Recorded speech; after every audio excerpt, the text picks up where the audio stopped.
தேனில பெடக்குயில் கூவையில உன்னுடைய வேதனைய நான் அறிஞ்சேன். பொங்கலத்தில் மாலையிட ஒன்னிரண்டு தோளத்தொட என்ன தவம் செஞ்சேனோ என் மாமா.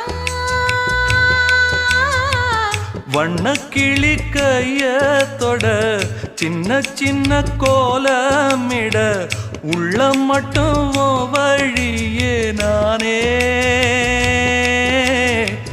உள்ளம் மட்டும் வழியே நானே.